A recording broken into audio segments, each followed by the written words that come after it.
नमस्कार दोस्तों, Sukman maths classes में आप सभी का स्वागत है। आज के इस वीडियो में है गणित का पहला चैप्टर वास्तविक संख्याओं के बारे में हम पढ़ेंगे। इसमें हम इंट्रोडक्शन पार्ट कवर करेंगे, जिसमें हमारे टॉपिक्स हैं संख्याओं के प्रकार। इसके बारे में डिटेल में मैं वैसे पहले वीडियो बना चुका हूँ, डिस्क्रिप्शन में लिंक दे दूंगा, आप जाके डिटेल में देख सकते हैं। दूसरा हम यहाँ पढ़ेंगे कि अंक गणित की आधारभूत प्रमेय, जिसको हम कहते हैं फंडामेंटल थ्योरम ऑफ अरिथमेटिक। ये बहुत इंपॉर्टेंट है, इसको हम समझेंगे। इसी प्रमेय का प्रयोग करके एचसीएफ और एलसीएम कैसे निकालते हैं ये हम सीखेंगे। एलसीएम और एचसीएफ में क्या संबंध होता है इसको जानेंगे। और अंत में हम ये देखेंगे कि अपरिमेय संख्याओं का पुनर्भ्रमण, मतलब संख्याओं के प्रकार। संख्याओं के प्रकार में मैं बहुत ब्रीफ में आपको बताऊंगा कि जो हम सबसे पहले जानते हैं वो होती हैं प्राकृत संख्याएं। प्राकृत संख्याएं क्या होती हैं? जो हम गिनती के लिए इस्तेमाल करते हैं, जैसे 1, 2, 3, 4, 5, 6, 7, 8 और ऐसे चलेंगी। इसमें अगर हम देखें तो जो 2 से भाग होने वाली संख्याएं हैं, जैसे 2, 4, 6, 8, ये सारी संख्याएं 2 से भाग हो जाएंगी। जो 2 से भाग होने वाली हैं इनको हम सम संख्या कहते हैं। और जो बाकी बच गई यानी कि 1, 3, 5, 7 और इत्यादि, ये सारी विषम संख्याएं जो 2 से भाग नहीं होती। तो पूर्ण संख्या क्या होती है? तो पूर्ण संख्या वो होती है कि अगर हम प्राकृत संख्याओं में सिर्फ जीरो को शामिल कर दें। जैसे देखो, ये तो हमारी प्राकृत संख्या है, अभी हमने नीचे देखा। इसमें सिर्फ हम जीरो को शामिल कर दें तो ये बन गई हमारी पूर्ण संख्या। ठीक है। अगर हम इन पूर्ण संख्याओं में, यानी कि ये जो हमारी पूर्ण संख्याएं हैं हमने अभी लिखी, ये पूर्ण संख्या है, इसमें अगर हम घटा की संख्याओं को शामिल कर दें, जैसे घटा 1, घटा 2, घटा 3 और ऐसे, तो ये हमारे बन जाएंगे पूर्णांक। अच्छा जी, पूर्णांक हो गया। अब परिमेय संख्या क्या होती है? परिमेय संख्या वो होती हैं जिनको हम p बटे q के रूप में लिख सकते हैं। कंडीशन ये है कि q हमारा जीरो नहीं होना चाहिए। और अपरिमेय संख्या ये वो होती हैं जिनको हम p बटे q के रूप में नहीं लिख सकते, नहीं लिख सकते। अब वास्तविक संख्याएं, जो कि हमारा पहला चैप्टर है, वो क्या है? वास्तविक संख्याएं वो हैं जिसमें परिमेय संख्याएं और अपरिमेय संख्याएं दोनों शामिल, दोनों जिसमें शामिल हैं वो हमारी वास्तविक संख्या है। और वास्तविक संख्याओं को अभी हम और समझेंगे। अभी देखते हैं नेक्स्ट कि सबसे पहले हम यहाँ पर अभाज्य संख्याएं और भाज्य संख्याएं, जो कि बहुत इंपॉर्टेंट है इस चैप्टर के लिए, इसको एक बार हम रिवाइज करते हैं। इसके लिए देखो, एक मैंने बहुत नेचुरल सी चीज लिखी है कि प्रत्येक संख्या एक और अपने आप से पूर्णतः विभाजित हो जाती है। हर संख्या एक से भाग हो जाती है, हर संख्या अपने आप से भाग हो जाती है। ठीक है, ये सबको पता है। अब आ जाओ, अभाज्य संख्याएं क्या होती है। यहाँ मैं क्या कर रहा हूँ कि वे संख्याएं जो एक और अपने आप के अतिरिक्त किसी भी अन्य संख्या से विभाजित ना हो, जो किसी और से भाग नहीं होती हैं एक और अपने आप के अलावा, वो सारी अभाज्य संख्याएं कहलाती हैं। जैसे देखो, 2, 3, 5, 7, 11, 13, 17 इत्यादि, ये सारी अभाज्य संख्याएं। क्यों? इसमें कोई भी संख्या उठाओ, जैसे मान लो आपने 13 उठा लिया, 13 जो है वो एक से भाग हो जाएगा, 13 जो है वो खुद 13 से भाग हो जाएगा। इसके अलावा 13 किसी अन्य संख्या से भाग नहीं होगा, इसलिए 13 एक अभाज्य संख्या है। अब देखो, आप कहोगे जी दो, बिल्कुल, दो भी एक अभाज्य संख्या है। दो एक से भाग होगा और दो खुद अपने आप से, यानी कि दो से भाग होगा। इसके अलावा दो किसी से भाग नहीं होगा, इसलिए दो भी एक अभाज्य संख्या है। तो अगर आप गौर से देखें तो 2, 3, 5, 7, 11, 13, 17 ये जो है, दो के अलावा ये सारी संख्याएं विषम संख्याएं। क्या है? विषम संख्याएं, जो दो से भाग नहीं होती। और दो अकेला जो है वो सम संख्या है। सम संख्या, इसका मतलब हम ये कह सकते हैं कि ऐसी कौन सी सम संख्या है जो अभाज्य संख्या भी हो, तो वो सिर्फ दो है। ठीक है। तो अब आते हैं भाज्य संख्याओं पे। कंपोजिट नंबर्स, भाज्य संख्याएं क्या होती हैं? वे संख्याएं जो एक और अपने आप के अतिरिक्त किसी अन्य संख्या से पूर्णतः विभाजित हो जाए, यानी कि जो एक और अपने आप के अलावा दूसरी किसी और संख्या से भी भाग हो सकती है, वो सारी कंपोजिट नंबर्स यानी कि भाज्य संख्याएं कहलाती हैं। जैसे मैंने उदाहरण लिखे हैं 4, 6, 8, 9, 10। आप इसमें किसी एक को उठाओ, जैसे मैंने 9 को उठाया। 9 को अगर मैं देखूं तो ये एक से भाग हो जाएगा, 9 आपका खुद 9 से भाग हो जाएगा, और 9 आपका 3 से भी भाग हो जाएगा। तो हमने क्या देखा? 9 एक ऐसी संख्या है जो एक और अपने आप के अलावा 3 से भी भाग हो रहा है, इसलिए ये भाज्य संख्या है। इसी तरह आप 10 का उदाहरण ले सकते हैं। 10 को अगर आप चेक करो, देखो, 10 आपका एक से भाग हो जाएगा, 10 आपका खुद 2 से भाग हो जाएगा, 10 आपका 5 से भाग हो जाएगा, और 10 आपका 10 से भी भाग हो जाएगा। तो यहाँ देखो 10 एक और अपने आप के अलावा 2 से भी भाग हो रहा है और 5 से भी भाग हो रहा है। इसलिए ये एक भाज्य संख्या है। आगे देखते हैं। अब आ गया परिमेय संख्याएं। क्या होती हैं परिमेय संख्याएं? वे संख्याएं जिन्हें p बटे q के रूप में लिख सकते हैं। कंडीशन क्या है कि p और q दोनों पूर्णांक होंगे, लेकिन q कभी भी जीरो नहीं होगा। हम लिखते हैं q कभी भी बराबर नहीं होगा जीरो के। ठीक है, जैसे अब देखो 2/5, 14, इसके बटे में कुछ नहीं है तो आप बटे में 1 लिख सकते हैं। 7/0, ये सारी परिमेय संख्याएं हैं। इसमें किसी में भी नीचे वाली संख्या q जो है वो जीरो नहीं है। अब देखो जीरो, जीरो भी एक परिमेय संख्या है। क्यों? क्योंकि जीरो के नीचे कुछ नहीं है तो एक है। और कंडीशन हमारी क्या है कि क्यू जीरो नहीं होना चाहिए। क्यू हमारा क्या है? बटे में, और वो तो जीरो नहीं है, इसलिए ये भी एक परिमेय संख्या है। अब आगे हम अपरिमेय संख्या। क्या होती है अपरिमेय संख्या? वे संख्याएं जिनको हम परिमेय नहीं कह सकते, यानी कि जिनको हम p बटा q के रूप में नहीं लिख सकते, इनको हम अपरिमेय संख्या कहते हैं। जैसे वर्गमूल 3, 2 जमा वर्गमूल 3, पाई वर्गमूल 5, ये सारी अपरिमेय संख्या है। पाई का मान देखो, एक आप छोटी क्लासेस में आपने पढ़ा होगा कि पाई का मान 22/7 लगा लो। ठीक है, यहाँ हम कहते हैं 22/7 लगा दो, तो भाई 22/7 तो फिर एक तरह से तो परिमेय संख्या हो गई, क्योंकि देखो ये p बटे q के रूप में लिखी हुई है और q जीरो नहीं है। लेकिन ऐसा होता नहीं है। ऐसा पाई एक अपरिमेय संख्या है। क्यों है? क्योंकि पाई का जो मान है वो इस तरीके से आता है और ये चलता रहेगा। ये लगभग लगभग बराबर होता है 22/7 के। ये एग्जैक्ट नहीं होता। तो अगर इसका जैसे आप देखो वर्गमूल में 3 है, ये वर्गमूल 3 है, ये वर्गमूल 5 है। इसी तरह वर्गमूल 2 ये भी एक अपरिमेय संख्या है, वर्गमूल 7 ये भी अपरिमेय संख्या है। यानी कि अगर मैं वर्गमूल के अंदर कोई अभाज्य संख्या लिख दूं, क्या? अभाज्य संख्या, तो वो आपकी अपरिमेय हो जाएगी, अपरिमेय संख्या बन जाएगी। क्लियर हो गया? चलो नेक्स्ट देखते हैं।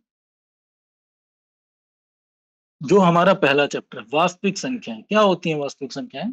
ये कह रहा है कि वास्तविक संख्या संख्या रेखा पर निरूपित सभी संख्याओं का एक समुच्चय है। समुच्चय मतलब कलेक्शन, जिसमें देखो इंपॉर्टेंट क्या है? परिमेय और अपरिमेय दोनों संख्याएं शामिल होती हैं। वो अब देखो ये संख्या रेखा है हमारी। क्या है ये?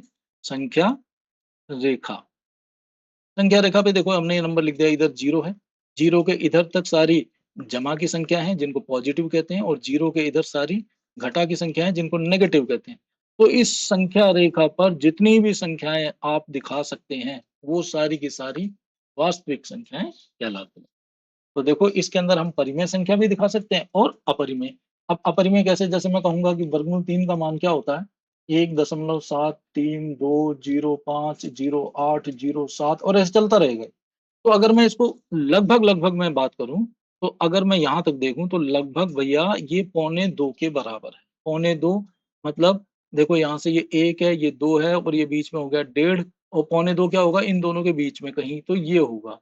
तो अगर इस नंबर को कहूं तो मैं लगभग ये वर्गमूल 3 है। तो संख्या रेखा पर जितनी भी प्रकार की संख्याओं को हम दिखा सकते हैं वो सारी संख्या हमारी वास्तविक संख्याएं कहलाती हैं। तो अब नेक्स्ट हम देखते हैं सबसे इंपॉर्टेंट चीज कि अंकगणित की आधारभूत प्रमेय क्या है, जिसको हम कहते हैं फंडामेंटल थ्योरम ऑफ अरिथमेटिक। इसको समझते हैं।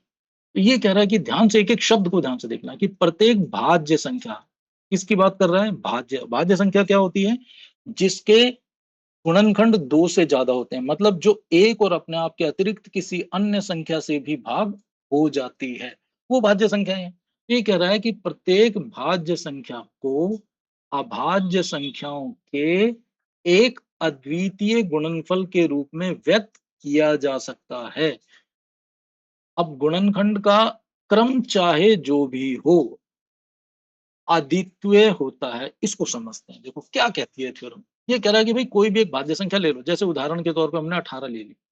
18 एक भाज्य संख्या है। क्यों? देखो 18 1 से भाग हो जाएगा, 18 2 से भाग हो जाएगा, 18 3 से भाग हो जाएगा, 18 6 से भाग हो जाएगा, 18 9 से भाग हो जाएगा, और 18 खुद 18 से भाग हो जाएगा।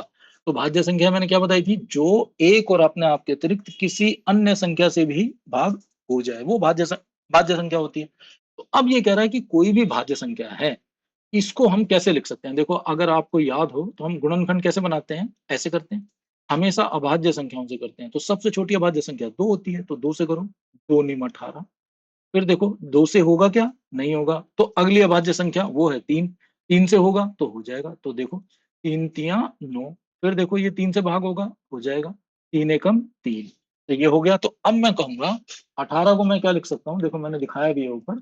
18 को मैं इनकी गुणा में अगर ऐसे लिख लूं तो 2 गुणा 3 गुणा 3 मैं लिख सकता हूँ। तो अगर मैं चाहूं तो इसको ऐसे भी लिख सकता हूँ। देखो 18 को मैं लिख सकता हूँ बराबर, तो ये 2 गुणा में 3 गुणा 3 को मैं लिख सकता हूँ 3 की घात 2। तो यानी कि मैंने क्या किया, एक भाज्य संख्या थी जो 18 थी, इसको मैंने किस रूप में लिखा? मैंने लिखा 18 को बराबर 2 गुणा 3 की घात 2। तो मैंने यहाँ क्या कहा, भाज्य संख्या को अभाज्य संख्याओं के एक अद्वितीय गुणनफल के रूप में व्यक्त किया जा सकता है। तो देखो ये भाज्य संख्या थी 18, इसको मैंने दो अभाज्य संख्या, दो, देखो ये अभाज्य संख्या है, ये अभाज्य संख्या है, इसके गुणनफल के रूप में मैंने लिख दिया। अब इसने एक वर्ड यूज किया अद्वितीय। क्या होता है अद्वितीय? अद्वितीय ये होता है कि ऐसा अरेंजमेंट सिर्फ एक ही है। मतलब 18 को सिर्फ इसी तरीके से लिखा जा सकता है और किसी तरीके से नहीं। मतलब अगर इसमें अभाज्य संख्या 2 और अभाज्य संख्या 3 आई है, तो अब कोई तरीका नहीं है कि कोई अन्य अभाज्य संख्या 5 आ जाए, 7 आ जाए, 11 आ जाए। ऐसा संभव नहीं है। ये अपने आप में अद्वितीय है, अनोखा है, इसलिए यहाँ पर वर्ड अद्वितीय का यूज हुआ है। ठीक है। अब आ जाओ, यहाँ इसने क्या कहा है कि गुणनखंड का क्रम चाहे जो भी हो। मतलब कहने का इसका क्या है कि भाई मैंने 18 को ऐसे लिखा, अब ये जो गुणनखंड है इसका क्रम कुछ भी हो, मैं इसको ऐसे भी लिख सकता था, 3 की घात 2 गुणा में 2, ऐसे भी लिख सकता हूं। तो गुणनखंड का जो क्रम है, चाहे 2 को आगे कर दो, 3 को पीछे कर दो, या 2 को पीछे कर दो और 3 को आगे कर दो, क्रम कुछ भी हो, तो इसका मतलब जो यहाँ लिखाना है कि चाहे क्रम कुछ भी हो, उसका मतलब ये है। अब इसी तरह से 24 को देखो। तो 24 के लिए अगर हम ऐसे करें, जैसे मैंने आप यहाँ दिखा भी रखा है, लेकिन मैं बताता हूँ। देखो पहले, सबसे पहले छोटी अभाज्य संख्या 2, 2 से करेंगे, 2 से जाएगा 12। फिर 2 से तब तक करते रहेंगे जब तक होगा, 2 छिक 12। फिर 2 से, 2 तियां 6। अब 2 से नहीं होगा, 3 से होगा, 3 एकम 3। यहाँ ध्यान रखना, हमेशा अभाज्य नंबर से ही हम करते हैं। तो देखो 24 को मैंने क्या लिखा, ये हो जाएगा 2 गुणा 2 गुणा 2 गुणा 3। देखो 2 गुणा 2 गुणा 2 गुणा 3 बराबर 24 हो गया। तो मैं 24 को क्या लिख सकता हूँ? अगर इस अरेंजमेंट को मैं दिखाऊं तो 2 की घात 2 है, 2 बार 2 है ना, तो 2 की घात 2 गुणा में 3, और सॉरी 2 कितनी बार है, 1 2 और 3, तो ये हो जाएगा 2 की घात 3 गुणा में, देखो 3 कितनी बार है, 3 एक बार है, तो ये 3 की घात 1। तो देखो फिर से 24 हमारा क्या था, 24 हमारा एक भाज्य संख्या थी। अब इसको हमने किस रूप में लिख दिया? अभाज्य संख्याओं के गुणनफल के रूप में लिख दिया। फिर ये क्रम चाहे कुछ भी हो, मतलब मैं 24 को ऐसे भी लिख सकता था, 3 गुणा में 2 की घात 3। तो इस तरीके से हमने देखा कि जो पहली हमारी फंडामेंटल थ्योरम ऑफ अरिथमेटिक थी, वो ये समझाना चाहती है कि भैया कोई भी भाज्य संख्या हो, आप उसको अभाज्य संख्याओं के गुणनफल के रूप में लिख सकते हैं। और ये जो रूप होगा ये अद्वितीय होगा। अद्वितीय का मतलब है कि सिर्फ एक ऐसा अकेला ही ये एक रूप होगा, कोई दूसरा तरीका नहीं हो सकता। तो ये थी आपकी बहुत इंपॉर्टेंट आधारभूत प्रमेय, जिसका यूज करके देखो हम क्या क्या कर सकते हैं। अब देखो अंक गणित की आधारभूत प्रमेय की उपयोगिता और महत्व क्या है। इस प्रमेय का उपयोग करके हम दो या दो से अधिक संख्याओं का एलसीएम और एचसीएफ ज्ञात कर सकते हैं। तो कैसे करते हैं? तो देखो एचसीएफ के बारे में मैं बताता हूँ। एचसीएफ कैसे निकालते हैं? दो या दो से अधिक संख्याओं का एचसीएफ वह बड़ी से बड़ी संख्या है जो प्रत्येक संख्या को पूर्णतः विभाजित कर देती है। ठीक है। तो यानी कि एचसीएफ क्या होता है? बड़ी से बड़ी संख्या जो दोनों संख्याओं को पूर्णतः भाग कर देगी। तो इसको निकालने का क्या तरीका होता है? निकालने का तरीका होता है, हम क्या करते हैं, इनके हम अभाज्य गुणनखंड बना लेते हैं। फिर सभी उभयनिष्ठ अभाज्य गुणनखंडों की न्यूनतम घात वाली अभाज्य संख्याओं का गुणनफल निकालते हैं, और वो हमारा एचसीएफ होता है। तो ये चीज आपको देखो अभी कम समझ आया होगा, ये उदाहरण से हम करते हैं तो समझ में आए। तो उदाहरण ले लिया, दो संख्या हमने ले ली, एक 600 और एक 630। तो पहले सबसे पहला काम क्या है, इसके हम अभाज्य गुणनखंड बनाते हैं। क्या बनाएंगे? अभाज्य गुणनखंड। तो देखो 600 का बनाओ। 600 का अभाज्य गुणनखंड कैसे बनेगा? सबसे पहली अभाज्य संख्या 2, 2 से ही भाग हो जाएगा तो हो जाएगा, 2 से करो। तो 600 को 2 से भाग करेंगे तो 300। क्या अभी भी 2 से भाग होगा? तो हो जाएगा, करो। 300 को 2 से भाग करेंगे तो 150। अब अभी भी 2 से भाग होगा, तो 150 को जब 2 से भाग करेंगे तो 75। लेकिन अब 75 2 से भाग नहीं होगा, तो अगली अभाज्य संख्या है 3। 3 से भाग होगा तो बिल्कुल हो जाएगा, 3 से करो। 3 दूनी 6, यहाँ से बचेगा 1 और उतारे 5, 15। 3 पंजे 15। अभी हो गया 25। ये 3 से भाग नहीं होगा, ये 5 से भाग होगा। चलो 5 से करते हैं। 5 पंजे 25, फिर 5 खुद 5 से भाग होगा, तो 5 एकम 5। तो इस तरीके से हमने 600 को क्या लिखा? हम 600 को, अब देखो हमारी आधारभूत अनुपातिकता, सॉरी, आधारभूत, हमारी अंकगणित की आधारभूत प्रमेय क्या थी? वो कहती थी कि किसी भी भाज्य संख्या को अभाज्य संख्याओं के गुणनफल के रूप में लिखा जा सकता है, और ये जो रूप होगा ये अद्वितीय होगा। तो देखो 600 जो है ये एक भाज्य संख्या है। अब इसको हम अभाज्य संख्याओं के गुणनफल के रूप में लिख रहे हैं, तो देखो इसको मैं क्या लिख सकता हूँ? इन सब की गुणा कर दो। ये हो जाएगा आपका 2 गुणा 2 गुणा 3 गुणा 5 गुणा 5। तो देखो 2 दूनी 4 दूनी 8, 8 तियां 24, 24 पंजे 120, और 120 को जब 5 से गुणा करेंगे तो ये बन जाएगा 600। ठीक है, इसको हम और क्या लिख सकते हैं? इसको हम लिख सकते हैं, देखो 2 कितनी बार गुणा हो रहा है? 3 बार, तो इसको हम लिख सकते हैं 2 की घात 3 गुणा, अब 3 कितनी बार है? एक ही बार है, तो 3 का 3 रहेगा, गुणा 5 कितनी बार है? 2 बार है, तो हम लिखेंगे 5 की घात 2। तो हमने 600 को, ये देखो, अभाज्य संख्याओं के गुणनफल के रूप में लिख दिया। तो ये हमारा पहला पार्ट हो गया, जो हम क्या कह रहे हैं कि परमेय क्या है, परमेय का इस्तेमाल हो गया। अब देखो दूसरी संख्या है 630। 630 के अभाज्य गुणनफल बनाते हैं, चलो। देखो सबसे पहले 2 से करो, तो 2 तियां 6, 2 एकम 2, यहाँ से बचेगा 1, 10, 2 पंजे 10। अब ये 2 से भाग नहीं होगा, तो देखते हैं 3 से होगा, तो 3 से करते हैं। 3 एकम 3, घटाया कुछ नहीं, उतारा उतारा 1 नहीं जाता, 3 0 0, फिर उतारेंगे 5, तो ये हो जाएगा 15। 3 पंजे 15, 105 तियां 315। ठीक है, क्या अभी भी 3 से होगा? तो हो जाएगा। तो देखो 3 तियां 9, यहाँ से 1 बचेगा, उतारे 5, 15, 3 पंजे 15। क्या अब 3 से होगा? तो अब 3 से नहीं होगा। तो देखो अगली अभाज्य संख्या 5। 5 से करो, 5 सत्ते 35। अब ये 7, 7 खुद एक अभाज्य संख्या है, तो इसलिए 7 7 से होगा। तो अब हम 630 को कैसे लिखेंगे? हम लिखेंगे 630 को 2 गुणा, देखो इन सबको गुणा में कर लो, 2 गुणा 3 गुणा 3 गुणा 5 गुणा 7। तो क्या लिखा हमने इसको? 2 एक ही बार है, तो 2 को 2 रहने दो, गुणा 3 2 बार है, तो 3 की घात 2, गुणा 5 एक बार है तो 5, और गुणा 7 एक बार है तो 7। तो देखो अब यहाँ पर 630 जो कि एक भाज्य संख्या है, इसको भी हमने अभाज्य संख्याओं के गुणनफल के रूप में लिख दिया, और ये गुणनफल अद्वितीय होगा। इसको इन्हीं अभाज्य संख्याओं के गुणनफल के रूप में ऐसे ही लिख सकते हैं, और किसी और तरीके से नहीं लिख सकते। तो अब हम कहते हैं एचसीएफ। एचसीएफ क्या है? तो मैंने यहाँ क्या लिखा, देखो ध्यान से पढ़ो, सभी उभयनिष्ठ अभाज्य गुणनखंडों। उभयनिष्ठ का मतलब है कॉमन, कॉमन का मतलब है जो दोनों में हो। तो देखो सभी उभयनिष्ठ अभाज्य गुणनखंड कौन कौन से हैं? तो उभयनिष्ठ देखो कौन से, इन दोनों में ध्यान से देखो। तो भैया 2 अभाज्य गुणनखंड इसका है, 2 इसमें भी है, तो एक तो हो गया 2। दूसरा देखो 3 इसमें है, 3 इसमें भी है, दूसरा हो गया 3। और देखो 5 इसमें है, 5 इसमें भी है, तीसरा हो गया 5। अब देखो 7 इसमें है लेकिन उसमें नहीं है, तो कॉमन नहीं है। हमने क्या लेना है? सभी उभयनिष्ठ यानी कि कॉमन अभाज्य गुणनखंड। हमने सारे कॉमन अभाज्य गुणनखंड ले लिए। अब आगे कह रहा है कि न्यूनतम घात, कौन सी घात? न्यूनतम, सबसे छोटी घात। तो चेक करो, चलो। हमने 2 लिया, 2 में इसकी घात यहाँ पर कुछ नहीं है तो 1 है, और यहाँ पर कितना है? 3। तो हमें लेनी है न्यूनतम यानी कि 1। कुछ नहीं है तो 1 है, तो मैं यहाँ पे इसको कुछ नहीं लिखूंगा, तो 1 मान के चलो ये 1 है। ठीक है, तो मैंने पहले अभाज्य गुणनखंड की न्यूनतम घात ले ली।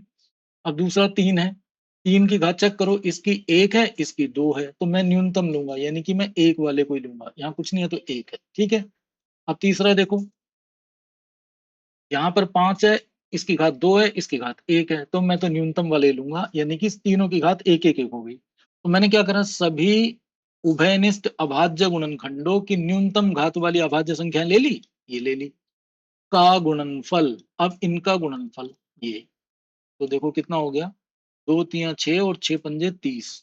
तो इस तरह से मैं कहूंगा इन दोनों संख्याओं का एचसीएफ जो है वो 30 है। तो देखो इस प्रमेय का उपयोग करके, जो आधारभूत प्रमेय है अंकगणित की, इसका प्रयोग करके मैंने कैसे दो संख्याओं का एचसीएफ आसानी से निकाला।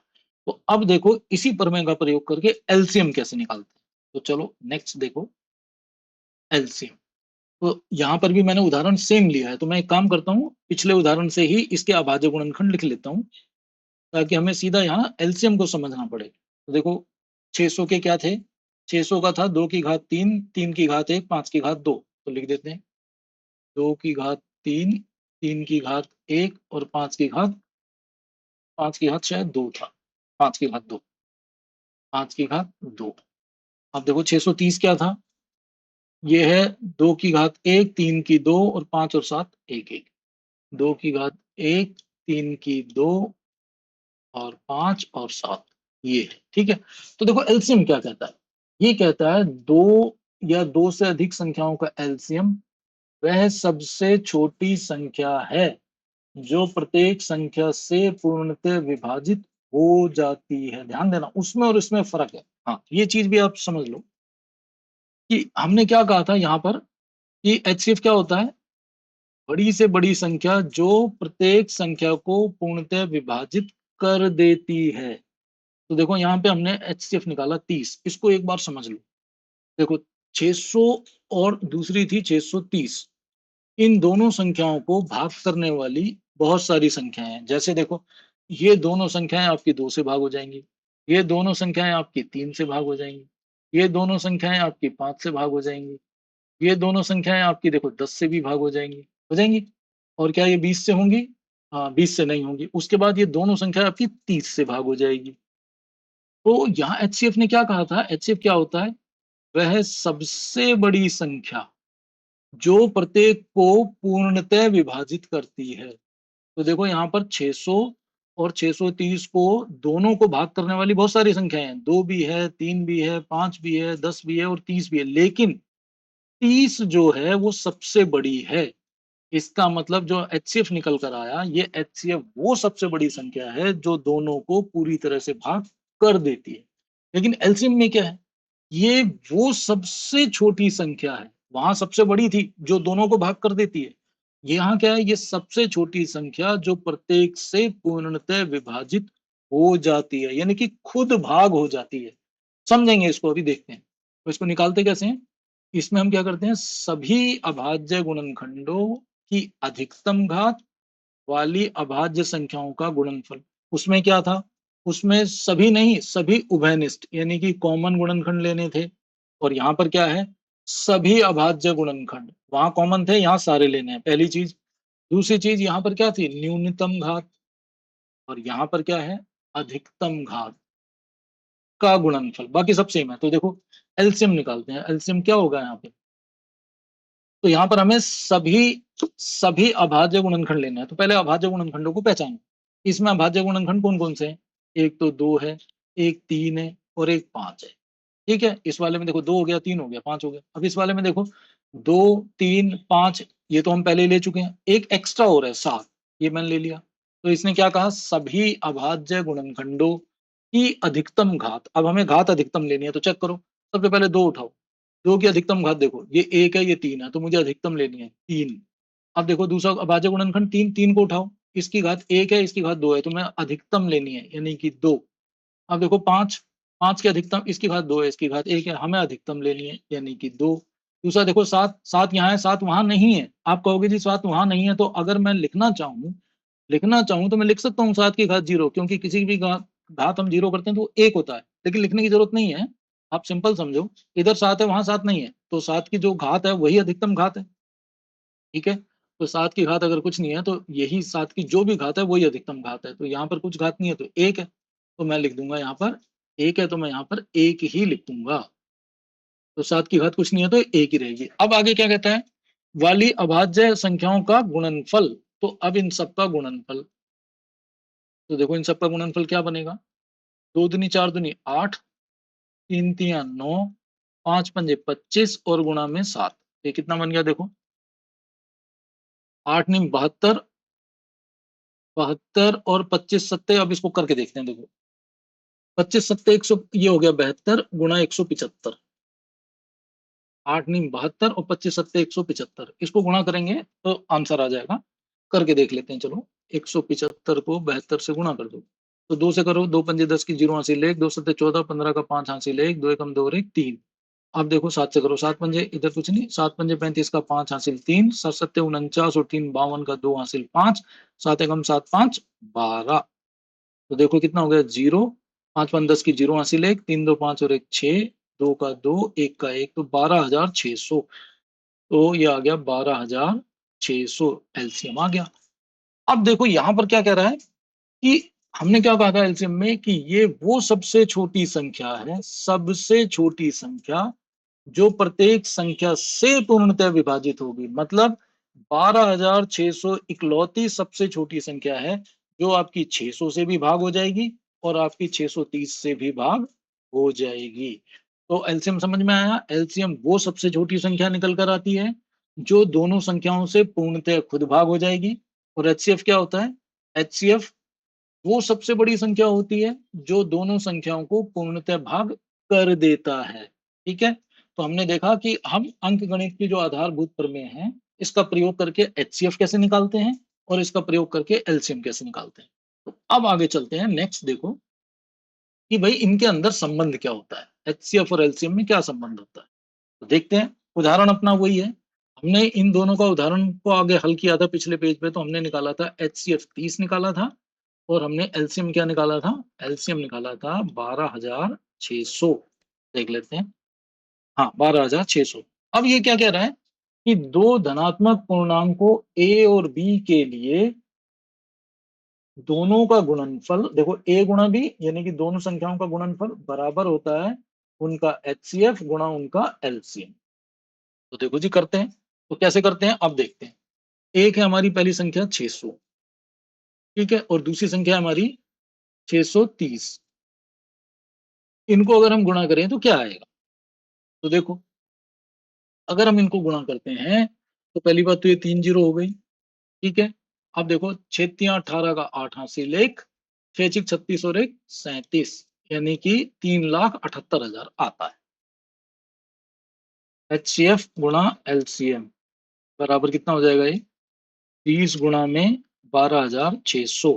सिंपल गुणा कर लो, देखो 3 जीरो हो जाएगा। ये 3 की गुणा होगी, 3 × 18 का 8 हासिल 1, 3 दूनी 6 और 1 7, 3 एकम 3, कितना आ गया? 3,78,000। चेक करो, ये भी 3,78,000, ये भी 3,78,000। तो मैं क्या कह सकता हूँ कि जो दो संख्याएं थी उनका गुणनफल बराबर है उनका एचसीएफ गुणा में उनका एलसीएम। तो ये संबंध हमने यहाँ पे स्थापित करा। इस संबंध का हमें क्या फायदा है कि अगर ये चार चीजें हैं, देखो दो संख्याएं और एक एचसीएफ और एलसीएम, तो चार में से अगर तीन चीज हमें पता हो तो चौथी हम आराम से निकाल सकते हैं। नेक्स्ट हम देखते हैं कि ये जो अंक गणित की आधारभूत हमारी प्रमेय थी, इस पर आधारित कुछ और महत्वपूर्ण प्रमेय जो हैं वो हमें सीखनी पड़ेगी जो हमें आगे काम आए। तो देखो पहली प्रमेय क्या है? ये कहता है कि माना p एक अभाज्य संख्या है। तो यहाँ पर p की बात चल रही है और ये है अभाज्य संख्या। अब ये कह रहा है यदि p a स्क्वायर को विभाजित करता है तो p a को भी विभाजित करेगा जहां a एक धनात्मक पूर्णांक है। इंपॉर्टेंट क्या है? उसने कहा p, सबसे पहले p एक अभाज्य संख्या है और ये किसी ए जो एक धनात्मक पूर्णांक है यानी कि जमा की संख्या है। धनात्मक पूर्णांक का मतलब होता है ए बड़ा है जीरो से, ये जमा का है, ठीक है। ये कह रहा है कि पी एक अभाज्य संख्या है जो ए स्क्वायर को विभाजित करती है। अगर ऐसा है तो पी ए को भी विभाजित करेगा। आप उदाहरण के रूप में देखो यहाँ कि 5 हमने ले लिया, पी का मान हमने 5 लिया है, 5 एक अभाज्य संख्या है, बिल्कुल सही। अब यहाँ पर ए की जगह पर 15 उठाया, देखो ए बराबर हमने यहाँ पे लिया 15। तो यहाँ पे मैंने लिखा ए का स्क्वायर यानी कि 15 स्क्वायर, वो कितना आता है? 225 आ गया। अब देखो तो ये कह रहा है कि 5 जो है वो ए 15 के स्क्वायर यानी कि 225 को विभाजित करता है, बिल्कुल करता है। देखो 225 को अगर आप 5 से भाग करोगे तो हो जाएगा 5 चौक 20, घटाया 2, ऊपर से उतारे 5 और 5 पंजे 25, ठीक है, घटाया 0। तो जो 5 है वो ए स्क्वायर यानी कि 15 के स्क्वायर को विभाजित करता है। तो भैया पर मैंने क्या कहा था, अगर वो ए स्क्वायर को करता है तो ए को भी करेगा। तो देखो 5 ने जब 15 स्क्वायर को विभाजित कर दिया तो 5 15 को भी विभाजित करेगा, तो करता है कि नहीं देख लो। यस, 15 जो है वो 5 से भाग हो जाएगा, 5 तियां 15। ठीक है, तो इस पर में उपयोग करके हम ये साबित करेंगे जो आगे हमें सिद्ध करना है कि वर्गमूल 2 वर्गमूल 5 ये जो परिमेय अपरिमेय संख्याएं हैं इसको हमें सिद्ध करना है। ये हम इस प्रमेय का उपयोग करके कर सकते हैं। अब यहाँ पर आप कहोगे जी कि क्या ये जो हमारी प्रमेय थी इसमें सिर्फ हम ए स्क्वायर को अगर भाग कर लेती है तो ए को भी करेगी, सिर्फ स्क्वायर तक ही सीमित है क्या? अगर ए की घात 3 हो 4 हो 5 हो तो ये कह रहा है कि यहाँ से देखो इसको सामान्यकरण हम कर रहे हैं कि यदि ए और एन कोई प्राकृत संख्या हो और पी एक अभाज्य संख्या हो, जहां अभाज्य थी ना ये, यस, और यहाँ पर ए की जगह मैंने लिख दिया ए की घात एन, यानी जैसे यहाँ 2 था, ये देखो यहाँ मैंने कह दिया भैया एन रख दो, एन का एक प्राकृत संख्या है, यानी कि एन का मान 1 हो सकता है, 2 हो सकता है, 3 हो सकता है, 4 कुछ भी हो सकता है। अगर ऐसा है तो ये एक अभाज्य संख्या है जो ए की पावर एन को भाग करती है, तो पी ए को भी भाग करेगी। इसका मतलब ये जो प्रमेय है, ये प्रमेय नंबर 1, ये सिर्फ ए स्क्वायर के लिए नहीं, ये ए की घात कुछ भी हो यानी कि प्राकृत संख्या होनी चाहिए, ये उन सब के लिए सत्य है। तो पहली महत्वपूर्ण प्रमेय हमने सीख ली थी क्या, कि अगर एक अभाज्य संख्या किसी संख्या के वर्ग को भाग करती है तो वो उसको भी भाग करेगी। अब एक और महत्वपूर्ण प्रमेय वो देख लो, प्रमेय नंबर 2। क्या है प्रमेय नंबर 2? ये कह रहा है यदि ए और बी प्राकृत संख्या है, ए और बी क्या है? प्राकृत संख्या, पी एक अभाज्य संख्या है, पी अभाज्य संख्या है और इस प्रकार है कि पी ए बी को विभाजित करती है, मतलब ये जो दो संख्याएं हैं इन दोनों के गुणनफल को पी विभाजित करता है, ये कह रहा है कि भाई वो करता है। अगर ऐसा है तो ये जो पी है ना वो ए को विभाजित करेगा या बी को विभाजित करेगा या दोनों को विभाजित करेगा। ये बहुत इंपॉर्टेंट प्रमेय है, प्रमेय नंबर 2। देखो इसका मैं यहाँ समझो, उदाहरण से समझना है कि ये एक अभाज्य संख्या है, बस ये देख लेना भाई। एक मान लीजिए पी अभाज्य संख्या है, मैंने पी को 5 ले लिया, अभाज्य संख्या है, ठीक है। और जो ए और बी है ये कोई प्राकृत संख्या है, ठीक है। तो मैंने ले लिया ए का मान 2 ले लिया, बी का मान 15 ले लिया। अब देखो यहाँ पर क्या कंडीशन थी कि पी ए बी को विभाजित करता है, ए बी मतलब ए गुणा बी, तो मैंने यहाँ पर ए बी निकाला, ए गुणा बी करो तो 2 गुणा 15 किया हमने, आ गया 30। तो देखो क्या कंडीशन फुलफिल हो रही है, क्या पी ए बी को विभाजित कर रहा है? तो देखो पी था हमारा 5 और ए बी आ गया 30, तो भैया 5 जो है वो 30 को विभाजित करता है, सही है, यानी कि पहली चीज हो गई। अब दूसरी चीज क्या कह रहा है, अगर ऐसा है तो P जो है वो या तो A को विभाजित करेगा या B को विभाजित करेगा और या दोनों को विभाजित करेगा। तो चलो चेक करते हैं। यहाँ देखते हैं कि पहली संख्या क्या थी, 2। क्या 5 2 को विभाजित करता है? तो नहीं करता। तो हमने क्या लिखा, 5 2 को विभाजित नहीं करता है। लेकिन जो अगली संख्या क्या है, B यानी कि 15, 5 15 को विभाजित करता है। इसका मतलब जो प्रमेय थी वो सिद्ध हो गई कि भाई या तो वो ए को विभाजित करेगा या बी को करेगा या दोनों को करेगा। तो यहाँ पर क्या है, वो बी को कर रहा है, ऊपर में सिद्ध। अब आओ दूसरा उदाहरण। यहाँ पर हमने अभाज्य संख्या पी का मान ले लिया 7 और दो संख्या ले ली 14 और 21। तो अब देखो दोनों का गुणनफल कर लिया, ए बी 14 गुणा 21 ही आ गया 294। अब चेक करो कि क्या जो पी है यानी कि ये इनके गुणनफल को भाग करता है, तो करके देख लो। 294 7 से भाग करके देखो, 7 चौक 28, 29 में से 28 गया, एक ऊपर से उतारे 4, 7 दूनी 14, भाग करेंगे घटाएंगे 0, तो ये भाग करता है, यस। यानी कि जो हमारा पी है वो इन दोनों के गुणनफल को भाग करता है। तो अब प्रमेय क्या कहती है कि अगर पी ए बी को विभाजित करता है, मतलब दोनों के गुणनफल को विभाजित करता है, तो वो या तो ए को विभाजित करेगा या दूसरे वाले बी को करेगा और या दोनों को करेगा। तो चेक करते हैं यहाँ पर 7 जो है क्या वो 14 को भाग करता है? यस। तो हमने क्या कहा, यहाँ 7 14 को भी भाग और 21 देखो 7 या 21 दोनों को विभाजित करता है। तो हमने क्या देखा, इन दोनों उदाहरणों में हमारी जो प्रमेय है वो सिद्ध हो जाती है। तो इस प्रकार से जो हमारी फंडामेंटल थ्योरम ऑफ अरिथमेटिक थी, इस पर आधारित दो महत्वपूर्ण प्रमेय जो हमने यहाँ पर देखी और समझी, जिसका इस्तेमाल हम आगे प्रश्न को करने में करेंगे। तो इस प्रकार से अब हमने नेक्स्ट देखना है कि अपरिमेय संख्याओं का पुनर्भरण क्या है। इस अनुच्छेद में हम ये सिद्ध करेंगे कि वर्गमूल 2, वर्गमूल 3, वर्गमूल 5, और अगर मैं इसको सामान्य रूप से क्या कहूं कि ये देखो 2 3 5 सब अभाज्य संख्या है, तो इसको वर्गमूल p लिखा और मैंने क्या लिखा, p एक अभाज्य संख्या है। और जब भी अभाज्य संख्या वर्गमूल के अंदर होती है तो वो सारी चीजें क्या होती हैं, अपरिमेय संख्याएं, जो कि हमें सिद्ध करना है और हम आगे करेंगे। एक इंपॉर्टेंट चीज यहाँ पर और है जो आप जानना जरूरी है आपके लिए। कह रहा है कि प्रत्येक परिमेय संख्या को अद्वितीय रूप से, फिर से देखो अद्वितीय कह रहा है यानी कि अनोखा, उसके अलावा कोई दूसरा नहीं हो सकता। क्या कह रहा है कि एक प्रत्येक परिमेय संख्या को अद्वितीय रूप से p बटे q के रूप में लिखा जा सकता है, जहां p और q दोनों पूर्णांक हो, q जीरो ना हो और p और q दोनों सह अभाज्य संख्याएं हों। क्या होती हैं सह अभाज्य? जिसमें कुछ भी कॉमन नहीं होता है, अर्थात जिनका एक के अतिरिक्त कोई और उभयनिष्ठ गुणनखंड नहीं होता है, ऐसी संख्याओं को सह अभाज्य संख्याएं कहते हैं। मतलब हम प्रत्येक संख्या को एक ऐसे परिमेय संख्या के रूप में लिख सकते हैं जिसमें अंश और हर, जो ऊपर और नीचे वाली संख्याएं हैं p बटे q, वो सह अभाज्य संख्याएं हों। जैसे उदाहरण के तौर पे देखते हैं, मान के चलो मैंने लिखा 18/21, ये एक परिमेय संख्या है, बिल्कुल सही है, क्योंकि परिमेय संख्या की एक ही कंडीशन है जिसको p बटे q के रूप में लिख सकते हैं, और आपका जो है q जो है q जो है वो आपका नहीं होना चाहिए जीरो। तो देखो ये p बटे q के रूप में है, q जीरो नहीं है, तो ये परिमेय संख्या है। अब ये क्या कहता है कि इस परिमेय संख्या को 18/21 को हम क्या लिख सकते हैं? अगर हम देखें तो 18 क्या है? 2 × 3 × 3, और 21 क्या है? 3 × 7। तो इस तरीके से क्या होगा, हम देखें यहाँ से 3 और 3 कट जाएंगे, ये तो हो जाएगा 6/7। तो अब ये जो 6/7 आया, ये ध्यान से देखो, ये क्या है? 6 और 7 एक पूर्णांक है, और 6 और 7 जो है सह अभाज्य हैं, सह अभाज्य। ये लिखा था ना सह अभाज्य, मतलब